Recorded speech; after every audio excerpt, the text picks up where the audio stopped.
God is measurable. We say God is beyond measurement and can't be proven, and I disagree. Consider this: learning is also invisible, yet we have faith in measuring it through testing and observation. So why would it be any different when we're locating God? As we measure effect, we expose cause. One of my favorite stories is about a brain surgeon talking to an astronaut. And the brain surgeon says, "Gosh, I've done thousands of brain surgeries and I've never seen a thought." And the astronaut responds by thinking about it and saying, "Yeah, I've been to space and back and I've never seen God." When we believe only in what we can see, we're really limiting ourselves. There are many ways that we can measure things that seem unmeasurable. When I was in my early 20s, I was an atheist and I really was struggling with my life. I've shared this testimony before, but I remember being at my parents' house, laying in bed one day, just asking over and over again, "What is wrong with me? What is wrong with me?" And I decided, instead of, laying around asking that question, that I'd get up and distract myself.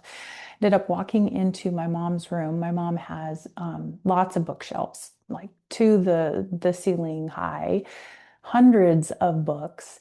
And I was like, well, I'll just find one. I walked over to one of the bookshelves. I hadn't really gone through them very much, so I didn't know what I was looking for. I plopped myself down on the floor. And I was like, well, I'll just pick a random book. So I picked this book here, Feel the Fear and Do It Anyway. And I thought, all right, I'll just open to a random page and see what it has to say. I look down and I see the words, "What's wrong with me?" in quotations. If you read the entire sentence, it says, "This should be a relief to all of you out there who have been wondering, what is wrong with me?"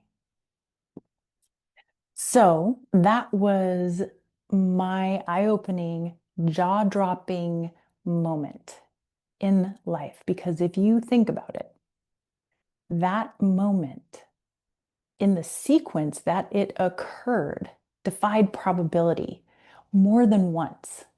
I could have gone into my mom's room any other day.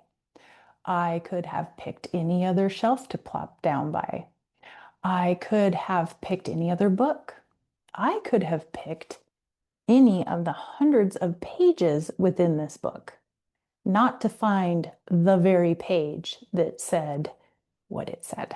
So that moment, I decided, instead of being atheist, I might want to consider that there might be more to life than meets the eye, and there might be consciousness that exists in ways that I could not imagine.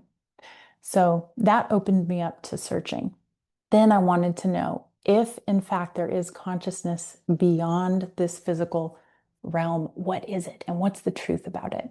So that sent me on another journey of seeking the truth. But I share this with you because my formula for seeking God became defying probability. If something defined probability at least 3 times, like once it could be a synchronicity, which are fun, but they do happen.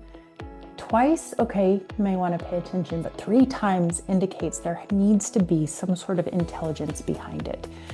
It's the same as if you took a handful of sand and just, splashed it out over the floor. It's not going to create a poem.